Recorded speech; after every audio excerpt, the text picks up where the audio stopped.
iets wat mij nu toch al, dan heb ik het over de afgelopen 6, 14 jaar, meer dan een doorn in het oog is, maar erger nog dan een doorn in het oog, dus een stok in mijn oog, is de taalverloedering. Is de manier waarop mensen met de taal omgaan, alsof het een oud wijf is. Alsof de taal een oud wijf is waar je maar tegenaan kan stompen, zoveel als je naar believen wil. En dat is iets wat mij niet alleen stoort, maar waar ik ook tegen ten strijde wil trekken. En misschien middels dit nieuwe medium, internet, iets aan zou kunnen doen. Dat is eigenlijk mijn missie. Wat?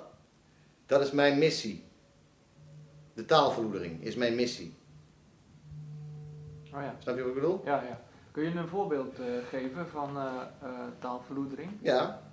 Nou, bijvoorbeeld, tegenwoordig, wat je tegenwoordig heel veel hoort, als bijvoorbeeld iemand vraagt van op wat voor dag is Tetske overleden, dan zal tegenwoordig het antwoord zijn, Tetske is op dinsdag overleden. Op dinsdag. Dinsdag. Dat is niet correct. Oorspronkelijk is het Dijensdag. Dijensdag. Tetske is op Dijensdag overleden. Dat is hoe oorspronkelijk de oorspronkelijke klank is Dijensdag en niet dinsdag. En dat is dus een van de kleine slordigheden die erin geslopen zijn. Dus uit het woord Dijensdag? Dijensdag, ja. Dat is verbasterd tot dinsdag. Dinsdag. Dus er is een E uitgevallen. Nou, het is niet een E, het is de E. De E. De E is totaal verdwenen uit het vocabulaire. De E. Het was A, B, C, D, E, F, G, E. Is dat niet veel beter, dinsdag? Nee. Nee, natuurlijk niet. Dijensdag. Dijensdag, dat klinkt toch niet? Nou, dat lijkt nu alsof dat niet klinkt. Ja. Omdat je inmiddels gewend bent, jij dus kennelijk ook, aan dinsdag. Maar het is Dijen. Omdat je uiteindelijk gewend bent tegenwoordig aan dinsdag, terwijl het Dijensdag is. En er zijn allerlei voorbeelden. Kindermisbruik.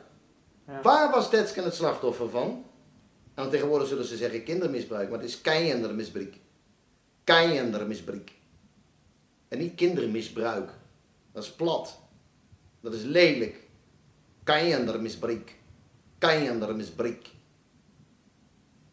Ja, dat...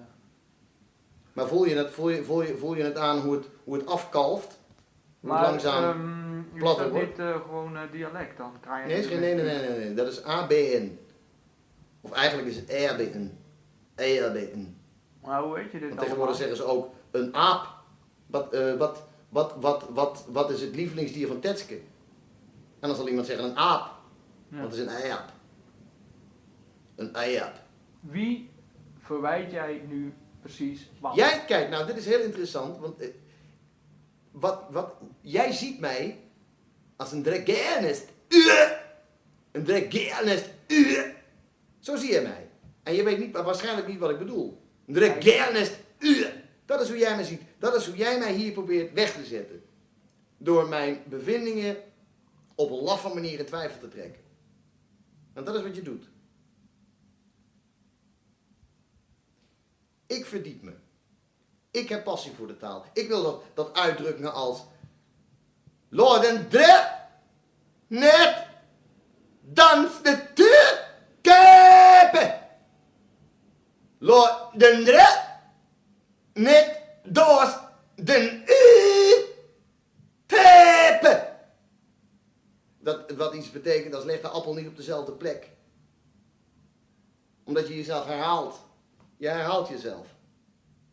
Ben jij bekend überhaupt met gezegdes als nen, nen,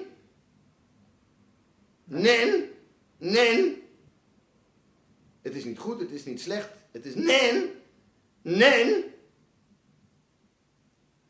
God, het is helemaal gelul, of niet? Ik heb hier een boek. Dat is een boek van Maarten Toonde, dat maakt verder niet uit wat het is. Kijk hier. De beide kooplieden spoelden zich terug naar de achterbuurt waar ze sinds enige tijd een slecht lopende nering in lompen en metalen dreven. Nou, dat lijkt prachtige taal. Hoe het eigenlijk zou moeten is Den Nelt, kok, zijn buurten nu boven, nu bij me ook lord, ze vanaker je zijn tuurk. Als je de taal zuiver gebruikt, zou het zo klinken. En inderdaad, niemand verstaat je meer nu. Nee, dat is jammer. Ja.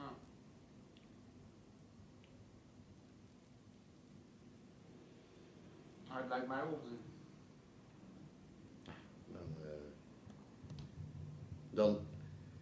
Dan zeg ik op mijn beurt.